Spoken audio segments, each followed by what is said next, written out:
News এই মুহূর্তে নিবেদন করছেন টেক অফ এভিয়েশন।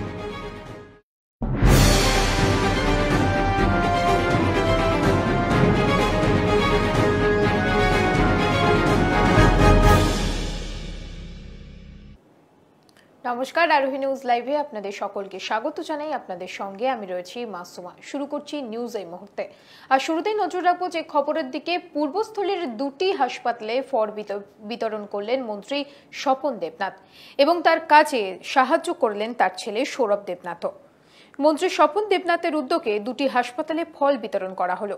কয়েকদিন আগেই মারা গিয়েছেন রাজ্যের মন্ত্রী স্বপন দেবনাথের মা 92 বছরের লাবণ্য প্রভা দেবনাথ।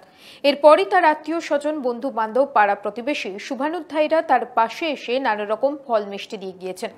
তিনি সিদ্ধান্ত নিয়েছেন যে এই পরিমাণ ফল তিনি হাসপাতালে কোভিড যোদ্ধাদের মধ্যে বিলিয়ে দেবেন। আজ শনিবার পূর্বস্থলী 1 নম্বর ব্লক ও 2 নম্বর ব্লকের পূর্বস্থলী হাসপাতাল ও শ্রীরামপুর গ্রামীণ হাসপাতালের রোগী ও হাসপাতালের স্টাফদের মধ্যে ফল প্যাকেটে করে বিতরণ করেন তিনি। তার ছেলে সৌরভ দেবনাথও এই কাজে সাহায্য করেন বাবাকে।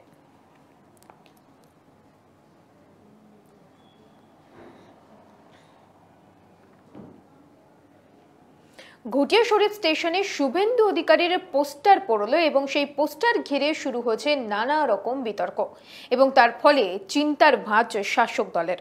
গত শুক্রবার শুভেন্দু অধিকারী রাজ্যের 3টি গুরুত্বপূর্ণ মন্ত্রিত্ব পদ থেকে পদত্যাগ করার পর রাজ্য রাজনীতিতে শোরগোল পড়ে যায়। এদিকে জেলা যুব তৃণমূলের সভাপতি তথা ক্যানিং পূর্ব কেন্দ্রের বিধায়ক শওকত মোল্লার খাস তালুকে যেভাবে শুভেন্দু অধিকারীর অনুগামীরা পোস্টার টাঙিয়ে দাদার অনুগামী বলতে শুরু করেছে, তাতে 2021-এ বড়সড় পরিবর্তন ঘটতে পারে ভোট বাক্সে, এমনই মত রাজনৈতিক মহলের।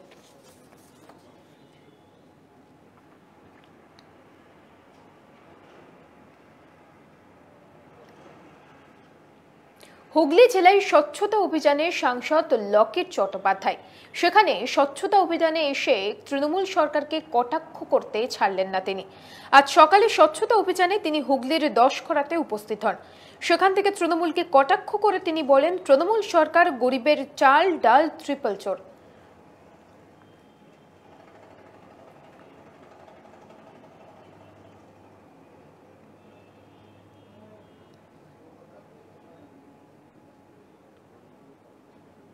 বিশ্বজুড়ে করোনা আতঙ্ক, সেই করোনা আতঙ্ক এখনো কাটেনি। কিন্তু সেই আতঙ্ক না কাটতে কাটতেই আর এক নতুন ভাইরাসের প্রাদুর্ভাব দেখা দিয়েছে সেই চীনেই। নতুন ভাইরাসের নাম নৌরো ভাইরাস, উৎসস্থল সেই চীন।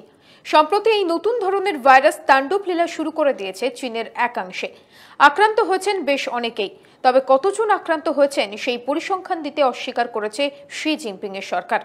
এমনকি নৌরোর অস্তিত্ব নিয়ে মুখ খুলতে নারাজ প্রশাসন।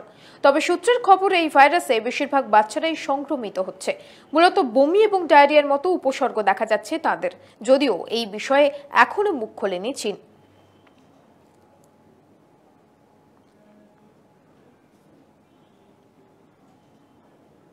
করোনার উৎসস্থল চীন, কিন্তু চীনের উপর করোনার উৎসস্থল হিসেবে এই দায় চাপাতে নারাজ বিশ্ব স্বাস্থ্য সংস্থা। সাংবাদিক সম্মেলনে এমনই মন্তব্য করেন, শুধুমাত্র অনুমানের ভিত্তিতে কোনো দেশের উপর দোষারোপ করা উচিত নয়। এই মন্তব্য করেন সাংবাদিক সম্মেলনে মাইক রায়ান। তবে তিনি এটা স্বীকার করেছেন যে চীনের ইউহানের ফুড মার্কেট থেকেই এই ভাইরাস ছড়িয়েছিল, তবে এর জন্য চীন প্রশাসন দায়ী নয়। যদিও চীনের সমর্থনে হুয়ের মন্তব্য নিয়ে ওয়াকিবহল মহলের দাবি, করোনার আগমনের পর বিদায়ী মার্কিন প্রেসিডেন্ট ডোনাল্ড ট্রাম্প যেভাবে চীনকে নিশানা করছিল তাই ঢাল হয়ে দাঁড়ালো হু।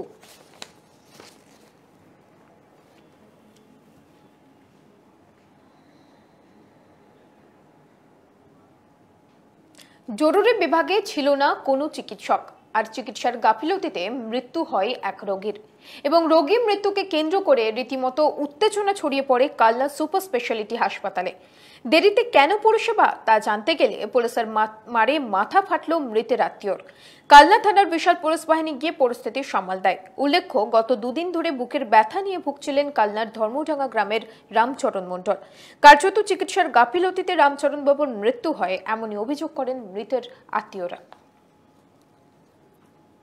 বাবাকে আমার এই সিরিয়াস অবস্থা দেখে আমরা কালনা সুপার স্পেশালিটি হাসপাতালে নিয়ে গেছিলাম।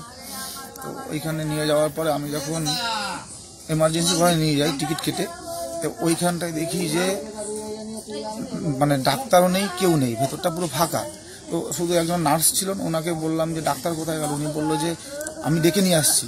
তো আমার বাবাকে ওইভাবে ওখানে বসালাম, একটা নিচে বসালাম, পাখা চালিয়ে দিয়ে নিচে বসালাম। নিচে বসানোর পরে ওই ম্যাডাম ডাক্তারকে ডেকে নিয়ে আসলো, যে ঠিক আছে ওই পেছনের ঘরে বেডে নিয়ে যাও। আমরা সেই 4 জন আমরা ধরে বেডে নিয়ে গেলাম। তখন একটা স্টাফ নেই ওখানটায়, তখন একটা স্টাফ নেই। এবার স্টাফ যখন ওই ম্যাডাম নিজে যখন ওই মুখে ওই অক্সিজেন দেওয়ার জন্য যে ওইটা নিয়ে এসে নিজে বোর্ডে গুজে লাগাচ্ছে, তখন স্টাফটা হেলতে তুলতে এসছে। বিনা চিকিৎসার গাফিলতিতে এটা হচ্ছে যে আমার বাবা কিছু একটা পাচ্ছে না, পরিষেবাটা ঠিকঠাক পাচ্ছে না। ওদের নামেই কালনা সুপার স্পেশালিটি হাসপাতাল, অথচ একটা পরিষেবা নেই। নিউজ এই মুহূর্তে এখন এই পর্যন্তই। অন্যান্য সব খবরের জন্য দেখতে থাকুন আরোহী নিউজ।